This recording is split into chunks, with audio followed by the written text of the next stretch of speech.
In a moment, this President Obama's scathing critique of the GOP as Democrats look to turn Trump's troubles not just into a White House win, but also big gains in the Senate and House races.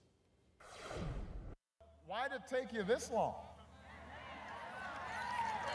You said you're the party of family values. What, you weren't appalled earlier when he was saying degrading things about women? When he was judging them based on a score of are they a 2 or a 10? That wasn't enough for you? You're walking away from him now. But first, the central issue in the campaign for the White House. Now, to the women who say this. He wasn't flirting, and I don't think I was flirting. We were just talking. And it was like suddenly he's like encroaching on my side of the seat. And his hands were everywhere. Did he actually kiss you? Yeah, yeah. On the face or on the lips? Wherever he could find a landing spot, yes. And to women who speak like that, Donald Trump responds with this. The establishment and their media enablers wield control over this nation through means that are very well known.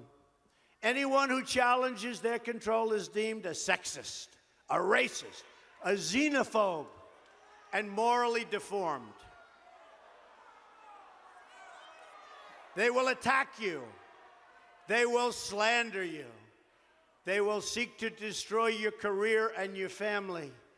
They will seek to destroy everything about you, including your reputation.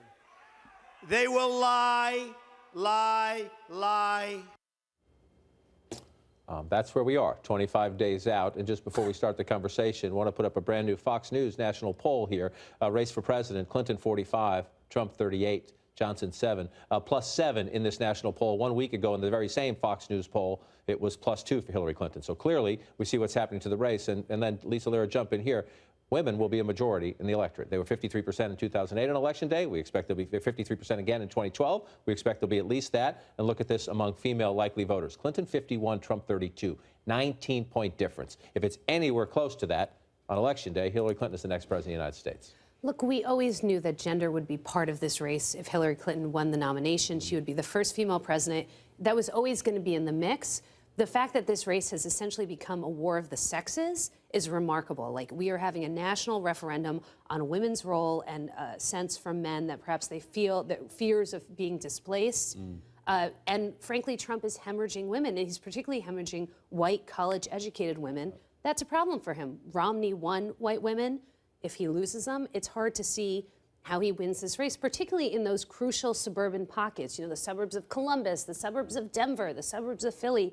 This is a really big problem for him. It's not clear how you stop the bleeding at this point. Yeah, well, I'm sorry, Jeff. Yeah, and it's not clear that he wants to. I mean, he has embraced this idea of being the alpha male. He's had these problems come out with all these women, 5 or 6 or 7 or 10 of them come out and accuse him.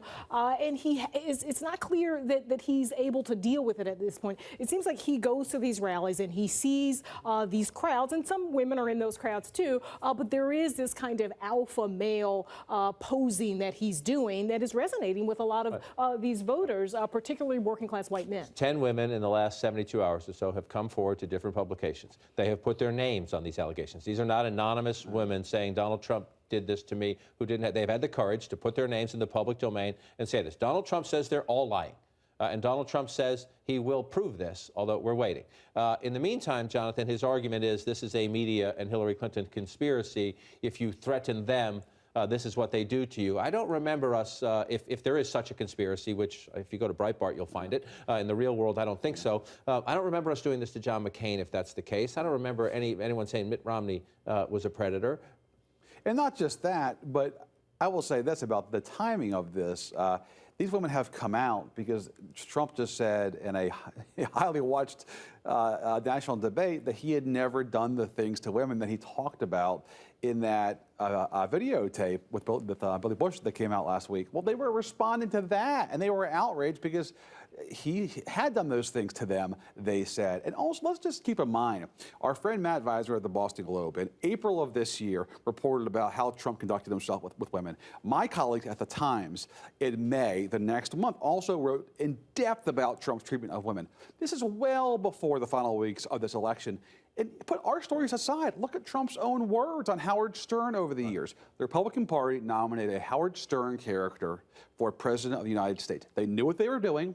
They went in with eyes wide open. They can't be surprised at this. Well, I knew you mentioned Howard Stern. Our team, K-team that's going through all this, just found a new Howard Stern audio where he talks about Lindsay Lohan during all her troubles, and he says on this tape, disturbed women are better in bed.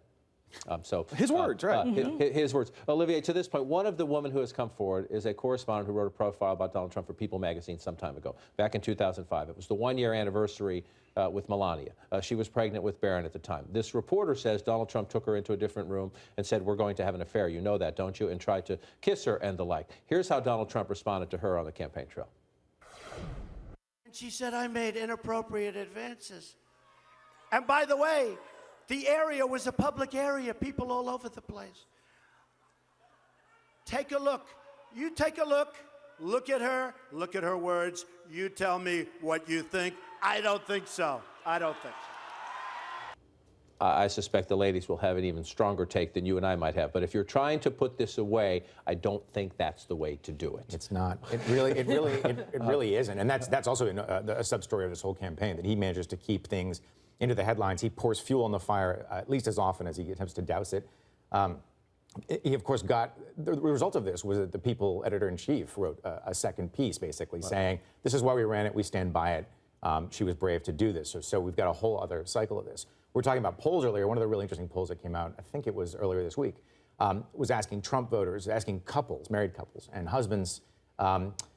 Let's say overestimated the degree to which their wives were also supporting Donald Trump. You had a gap. You had husbands saying like 45% were confident that their wives would vote for Donald Trump, and only about 33% of the wives said the same.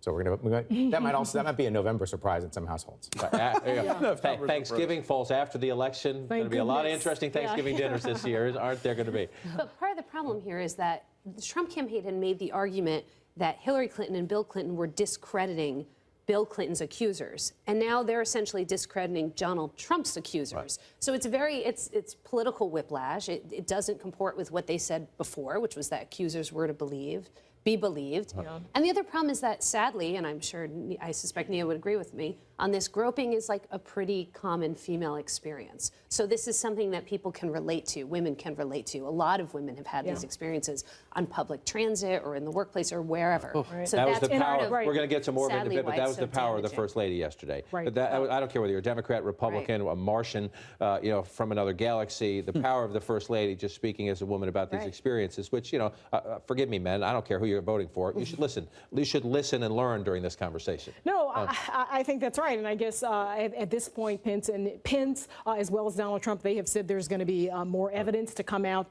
that exculpates Donald Trump. I don't understand why, if there was evidence, he didn't talk to the Times about it and reveal it then. But we've been told that any minute now there'll be information on this.